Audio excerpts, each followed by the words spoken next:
the NBA has released a statement. Chauncey Billups was not placing bets on his own team. He was not using prop bets on any players. He was not rigging games as a coach. This was completely different than any other case. He was used as an integral piece in basically a poker game that was funded by the mafia. It was an underground poker game, and basically the mafia would set these poker games up, lure rich people in by saying, hey, you can be invited to play poker with basketball celebrities like Chauncey Billups. All you have to do is just show up to this address at this time and you can play and see if you win. But secretly, they would have rigged poker machines where you could read the cards as the shuffle was happening. They had underground cameras that would show up through an x-ray table. So whenever the cards are face down, it could see the cards. And the people on the table, besides the fish, as they call them, the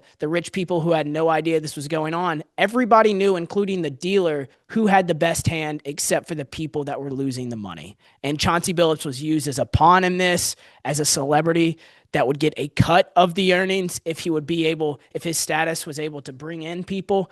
And they conned dozens of people out of tens of millions of dollars, and Chauncey Billups got a cut of it. Damon Jones, an assistant coach for the Cleveland Cavaliers, also was arrested on this. Damon Jones was a 10-year NBA veteran, and as I said, he was an assistant coach for the Cleveland Cavaliers for a period of time. The Terry Rozier is a separate part of this. This is by the book. This is exactly what you expect it to be.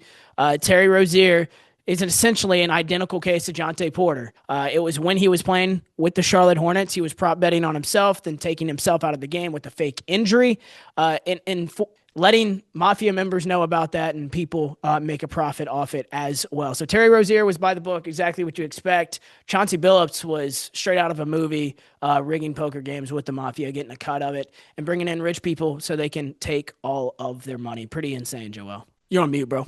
It's pretty insane. And I feel like when you make so much money from playing in the NBA, I don't understand how greedy you can be on top of that to want to make money the illegal route when you already have so much in abundance to you. Mm-hmm. The Chauncey Billups one is crazy.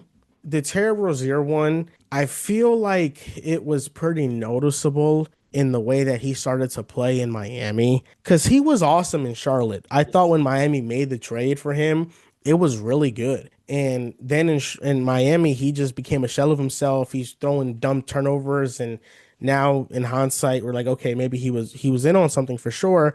And I just think that this is an embarrassing look for the NBA. And I think it's an embarrassing look for the NBA because they, quote unquote, are very serious about taking down this sort of stuff. Mm-hmm. They have checks and balances for a reason.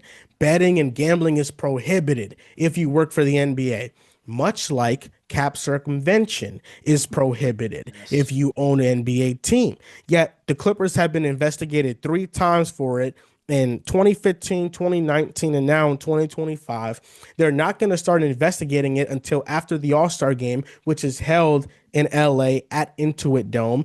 And Pablo Torre has stacks of things that kind of prove that the Clippers were circumventing the cap, and the NBA has not cared. And when it comes to this gambling stuff, we saw Malik Beasley get investigated. We saw Terry Rozier get investigated, and nothing was made. No punishment was assessed at all. The Jontay Porter was the only one they went out and did. But guess what? Nobody gives a shit about Jontay Porter. And that's with all due respect. Nobody cares of a player of that caliber, but the head coach, you're going to care about. Even somebody like Terry Rozier, you're going to care about a little bit. LeBron James being in on this with Damon Jones, you're going to care about. And it's clear that they're protecting themselves because it took the FBI to come in and to make arrests and to uphold the checks and balances that the NBA should be upholding in these situations. So I think it's embarrassing that you have players gambling, and I don't think this is the last time we're going to see it, because when you connect and you hold closely gambling to the NBA and it's a partner of them, it's basically like how I would analogize it is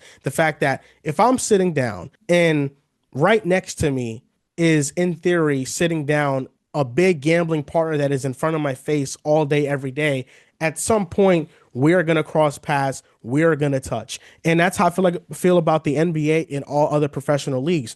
With gambling becoming such a major sponsor, with teams sponsoring it in their arenas, with everybody having commercials about it, players are going to want to get in on the action. And if they could score two less points, like as Michael Porter Jr. put it, if they can have an off night and their friend get rich from it just one time, hey, they'll do it. So I think that it's opened up a bunch of can of worms, and I think this problem is only going to get worse. It's just the start of it. 100%. Shams reported this morning that the NBA was completely unaware of any of the arrests that were happening, and that's because of the reason you just said.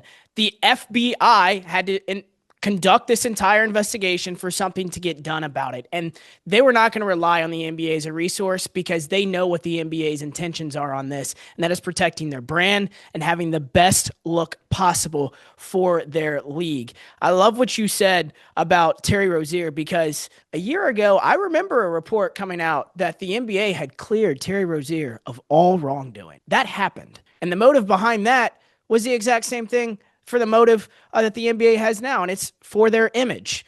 The Chauncey Billups and the Terry Rozier thing, although they're separate incidents, like I had explained, they only have one explanation for both of them. Both of them are wealthy men. Chauncey Billups is a head coach of an NBA team. Terry Rozier is a current NBA basketball player. But something that Malik Beasley struggled with and that Jontay Porter struggled with was debt. Jontay Porter was threatened by the mafia for his gambling debts, whether that was life-threatening stuff, family-threatening stuff, financial-threatening stuff. He was threatened to go out and rig games. And I feel like that is the only plausible explanation for Chauncey Billups to do this with a poker game and for Terry Rozier to do this with his career.